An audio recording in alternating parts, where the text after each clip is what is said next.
that says Third Act with a rose on it. And I am also the associate producer of Third Act. Okay, because I don't have a producer on the other side like I normally do, I am going to turn it over to go make sure. I'm going to check the sound, make sure it's all good on the other side in the other room. But Diane has been with us for many a podcast, screen a couple of her films with us. So it's so cool to have you back. Thank you. Lailani, I met just yesterday because my housemate, Jen's, they were meeting up for coffee. So I was talking to her, what do you do? And she mentions her film. Like, I think I know the other producer, Diane. Yeah. And so it happened. This is how Sundance works. You just make these connections and you start meeting up and making things happen. So thank you for being our 281st podcast. Thank you. I'm going to turn it over to Priscilla for the questions. Go. Okay. Yes. Okay, let's start it off. Please give us the log line or a synopsis of Third Act, what people can look forward to watching the documentary. Mm-hmm. Yeah, so Third Act, I will actually read the log line. Not a problem. I'm not that official. That, generations of artists call Robert A. Nakamura the godfather of Asian American media, but filmmaker Tadashi Nakamura calls him dad. What begins as a documentary about his father's career takes a turn with a Parkinson's disease diagnosis and evolves into an exploration on art, activism, grief, and fatherhood. Oh, wow. Quiet on the set. Sorry about that. Okay, thank you so much. I know before we started the live, you shared that this documentary has been in the works for over 7 years. How did both of you guys find the film? Well, I am new to the team, and I feel very honored and lucky to be working on it. Tad and I, the director, are both mentors as part of the CAM Fellowship. CAM is Center of Asian American Media.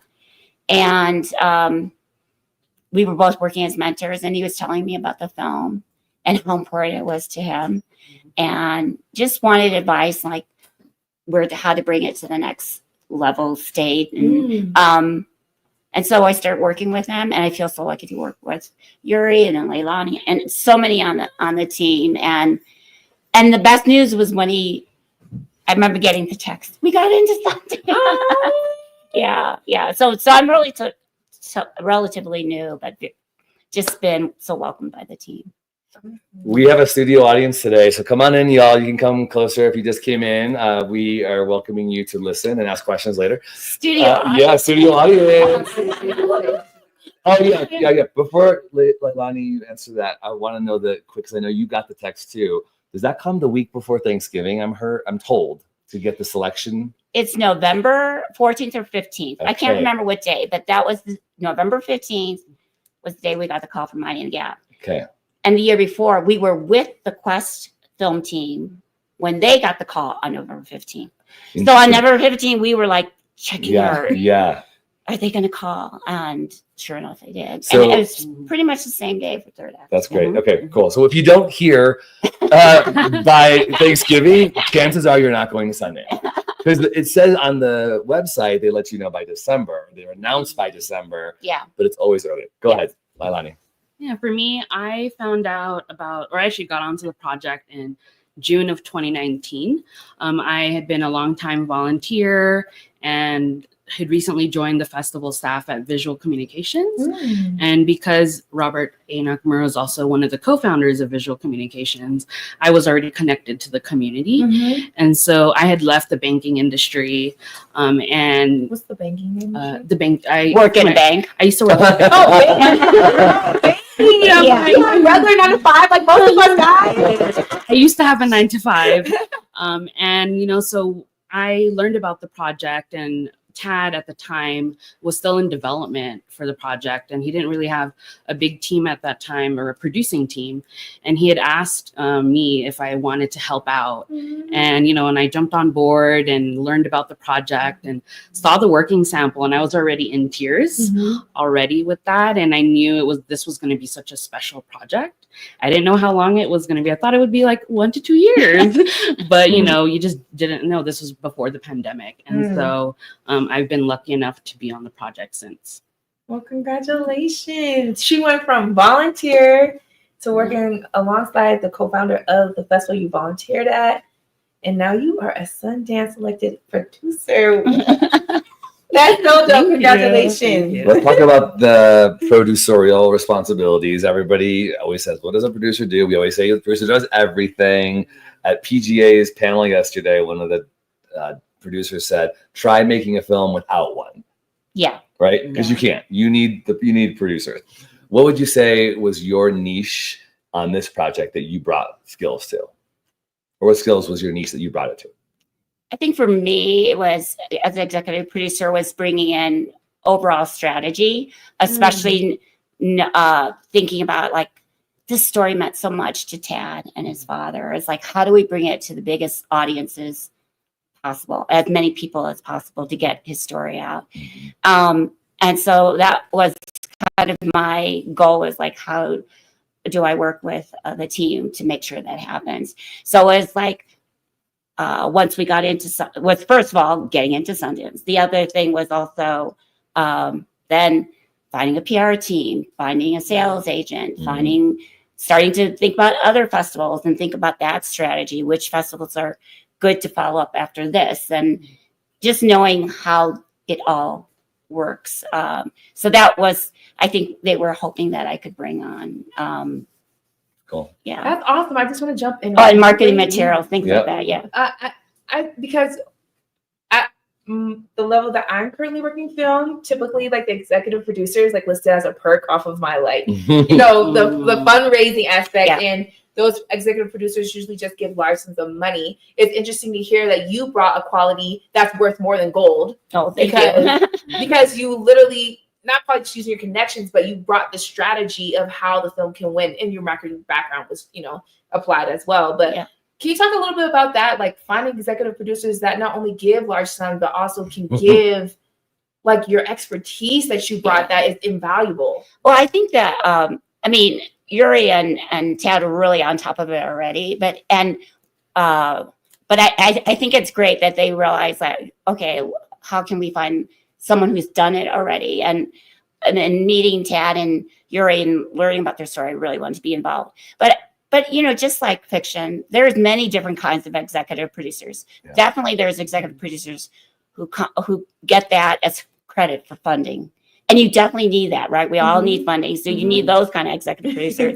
And then sometimes you need the executive producer who is a celebrity, you know, to just get it known, or maybe get someone to pay attention to the film. Okay. No matter how much experience I have, I'm not like, you know, Beyonce, where someone will say, okay, we better watch it. Beyonce, It's so sometimes matter, there's EPs like that. And then there's other EPs, which I feel like I'm trying to do or be, is the one that, because I have a little bit of experience and some relationships, that I can bring that to the table. And I would say, like, through the years, when I bring on EP, I often have the three kinds of EPs. Yeah. Okay. Yeah. Great. Yeah. Okay. Because they each bring something different. Yeah. Yeah. Good for us to think through. Yeah. Alani, what about you? Yeah, so for me, and with this film, my specific role was associate producer. And, you know, I think with this project, there's just so much about, because Robert's life is so long, so well lived, has such a legacy. And then also with Tad, he really needed a strong team. And so coming in as associate producer, I have that background of being in the banking industry. And so, you know, I have more of the financials and budgeting more in my experience. And so I brought that to the project. And because, you know, this film includes, you know, grant funding, you know, there are deliverables that have to be met. And so being able to support in the role of the financial piece, but also to bring my experiences, my relationships and connections. Like, I'm also part of the Asian American Documentary Network, where I'm the operations director, and I've been with them. And so just being able to, you know, support this film, support Tad in what he needed to do to help bring this film to the finish line. Y'all did that. And you're not even finished yet. I'm sure after Sundance, you guys will actually have more. It's always this is just the start. Yeah. Right? The start. I always say that. It's like, get ready, because there's a lot to go. Yeah. Well, I'll ask one more question, and if anybody else wants to ask a question, you can.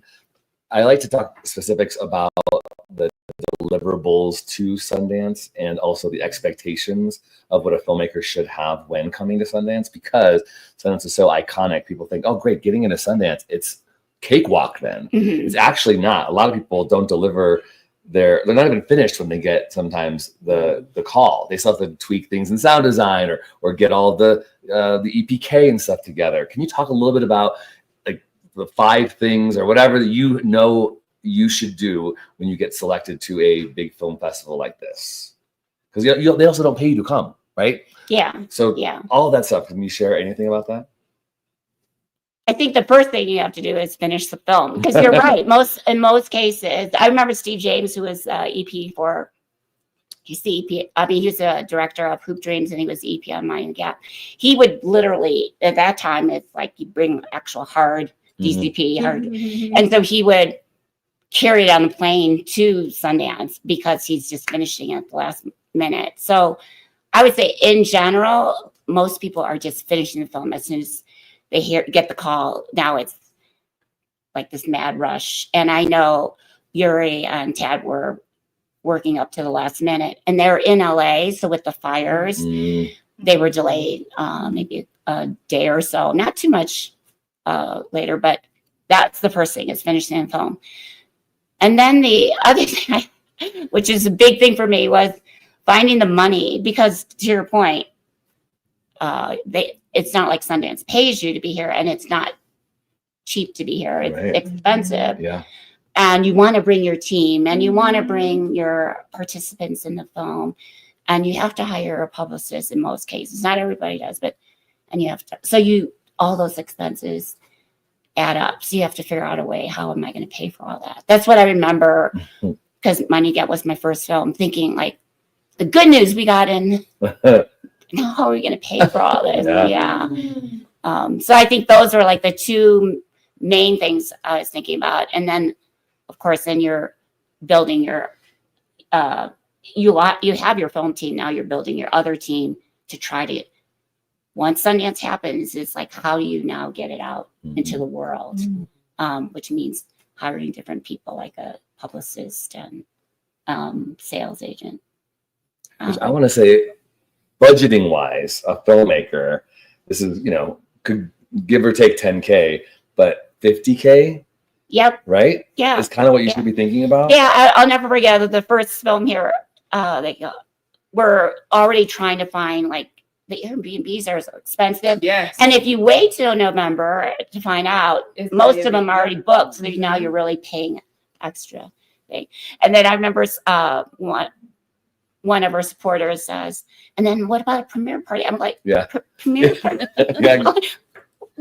That costs money? Yeah. So it's all just, I want to just, last thing I'll say, we're doing this party in our condo. We started it last year as a tradition because we couldn't afford it. I started looking at Main Street because there's all the cool swanky, Adobe, Variety, but it's like $10,000 for 2 hours to rent that space. Right. So we'll just do it in our condo.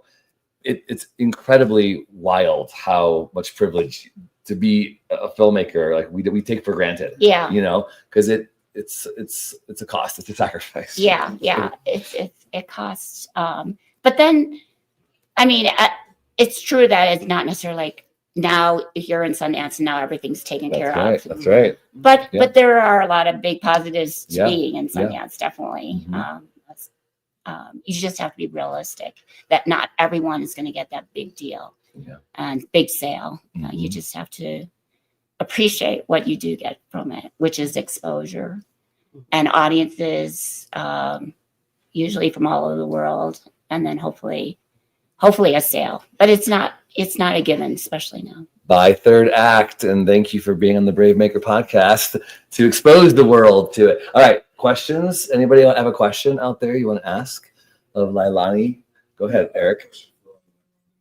So this is your 3rd time being accepted at Sundance, correct? No, it's my 3rd time actually at Sundance. 3rd time at Sundance. 3rd time at Sundance. With a movie? With a film. So this is the first time that I have a project. But 3rd time at Sundance, first time with a project. Okay, cool. So first time with a project for Lailani. Okay. But Diane has been here with a film. With the film, yeah. Okay, well, then, this promote. Okay. do you feel like does it get easier or does it get harder when it comes to making films? You feel like maybe, okay, this is what Sundance is really looking for, so now we know how to make films. We know what we're looking for. Do you understand that question? Mhm. Yeah. For the audience, while you think, Eric asked, now that you have a film in Sundance, and Diane, you've had multiple films, do you feel like you know what Sundance is looking for? Does it get easier, harder? Do you make films hoping Sundance picks you? I would add on to that question a little bit. Well, I think first, I mean, the timing has to work. You know, if a film isn't ready for Sundance, it's hard to expect that you're going to get into Sundance. So you don't want to rush it. So the film has to be ready. It may not be finished, but it has to be ready. But in terms of like kind of knowing like what they want, it's hard to predict. I think you go in with the intent to make the best story possible. And there's so many things that aren't in your control, like this year, maybe there's 3 films about a certain topic. They're only gonna, in general, pick one. So it's not necessarily the quality of your film or the topic, or it's like what else is out there that they're also looking at. And timing. Yeah. Yeah, I mean, it's very competitive. And I think for me, it's when I'm looking at projects or hearing about projects, I think it's really about the story. And so whether, you get into Sundance or not, it's like, what is the best story can you make and get it out there? And it's not necessarily in your control. And so whether it's at Sundance or another festival, to get your story out there is great. Any other questions out there? Uno. So I know documentary is different from a lot of films that you have produced in the past. What is like the mentality or mindset before you dive in? Are you talking about the difference between scripted, like narrative, fictional, and documentary? The difference between how you dive in or how you start those films? Yes. Okay, cool. Fictional narrative films versus documentary films. Yeah, I mean, I think for me, just even in my experience when I'm looking at versus scripted, I started out doing short narrative films and then got into documentary. And I think for me, what I love about documentary work is there's, it's real life stories. And I feel like there's some type of call to action, whether it's trying to bring education, trying to, bring awareness to an issue. And I think that's what I love about documentary work, especially, and how collaborative and such a community. I think, Third Act being the first documentary that I worked on, like I came in and it was such a community. And I know with, at least with fiction, like I've worked with great collaborators, but it's always like, do you have the money, to get a project moving? But I think with a documentary, it's like the filmmaker who has a vision can just pick up a camera and tell that story and follow that story. And it can take longer, but I think there's just something special about trying to bring a story to life that's not heard. Yeah. I mean, the biggest difference is, like you said, in a doc, I feel like if you have a story, you can just jump in. As long as you have a camera and a participant who's willing to be part of the film, then you can just start working on it. And I'm working on a fiction film. We're on the 4th writer. It's just like getting the script right. Versus in the doc, it's really made in the editing room. You're not following a script. So for fiction, I feel like you have to make sure your script's in the right place, and you have to find the funding so you can start shooting it. Because it's not like one camera does it, although some people do. Yeah. It's just a little bit more. And then, so the documentary just takes longer usually, but you can jump in. The fiction, it takes a long time at the beginning, but then the shooting, it's going to be 25, 30 days. And, the editing is going to be a certain amount, versus in doc, the editing goes on forever. So it's kind of like a reverse kind of feeling, I feel, between fiction and docs. But both, I love them both. Thank you. Anybody else? Yes, I'll jump into a question. So you guys are in a place in your careers that many producers dream of, where you're producing full time. Can you give advice to other producers who may still be working 9 to 5 and trying to make their dream happen? Like, what would be the best advice for them to transition, or when to transition to doing full time and making it a sustainable lifestyle while producing full time? I can jump in. I mean, so I have a financial background, and actually outside of film, I'm also a financial professional. And so, I made that jump from a 9 to 5 into more creative work. And I think for me, the number one thing that I would give advice to is to make sure you have savings. Okay. Make sure that you're building that emergency fund, so that, you can go into the creative work, more with a peace of mind. Okay. And so have that strategy. So if you're coming from a 9 to 5, maybe saving 10% every paycheck, Okay. just to build that, so that when you do make that transition, you find a project that you can really put your energy into, or a couple of projects you can put your energy into, then you can make that leap. I love that. We were at the Macro Lodge earlier, and we heard the speaker, David, what's his last name? I can't remember. It's hard. Oh, a yellow. Yes. Yeah. And he was speaking to the fact of we make our best work out of rest and out of place, of like how you said, like that peace of mind. So I love the advice that you gave, and it's just confirmed because we heard it earlier that like to work out of a place of peace and a place of rest, you can do your best work. Yeah. But I would say it's tough Mhm. to be a full-time producer. Mhm.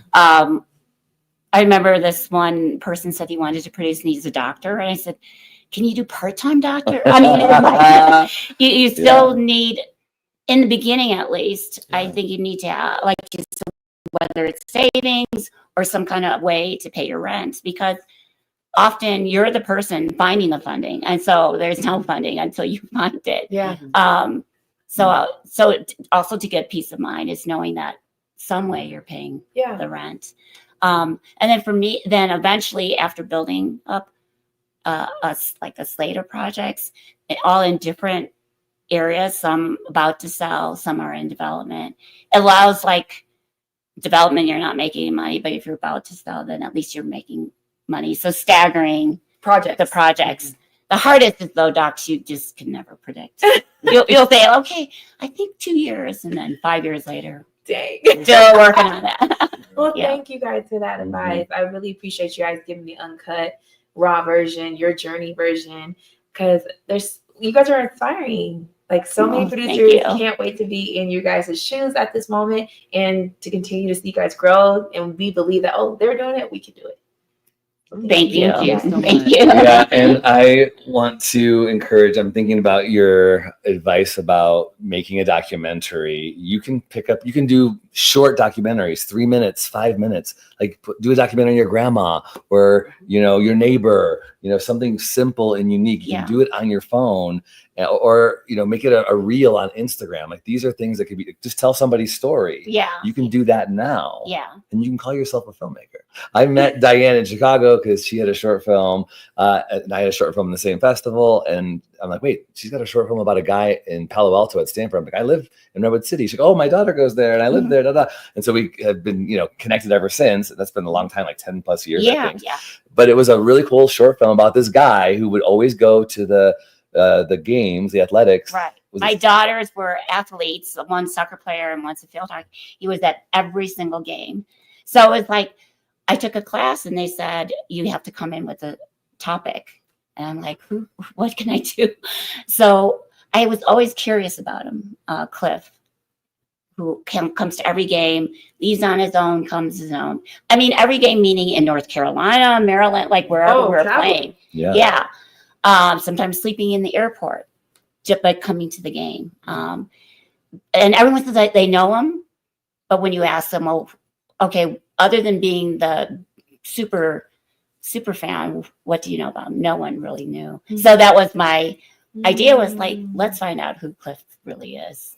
And he was willing to do it. And I didn't know how to, I was taking class where I learned how to use a camera. Not really well. So the next day I was shooting. Then I learned how to do sound. And I did that. It was like just trying. And that's why I said you need someone who's willing, and Cliff was willing to do this and just diving in. But that's when I discovered I shouldn't be a director. That's cool. You did it. You learned while doing, you know? Yeah. All right. Well, thank you. This is episode 281, live from Park City, Utah. So great. Congratulations on third act. Have a great premiere. Premiering Sunday, January 26th here in Park City, Utah. And hopefully you'll hear more information about this, but we're really glad that you got to come into the Brave Maker House. This is our first ever podcast lounge at Sunday. So we're going to do this again. Really? Yeah, first ever. We've done That's Yeah. exciting. So thank you so much for Thank you to the audience. Yeah. Thank you so much. All right, y'all. Brave stories change the world. And you are the story. All right, bye, everybody.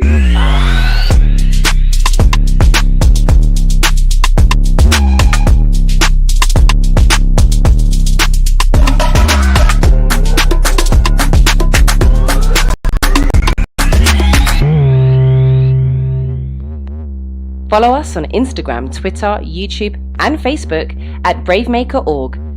Like, subscribe, and share. To become a monthly donor, text the word BraveMaker to 44321 or go to bravemaker.com/donate. Thanks for tuning in.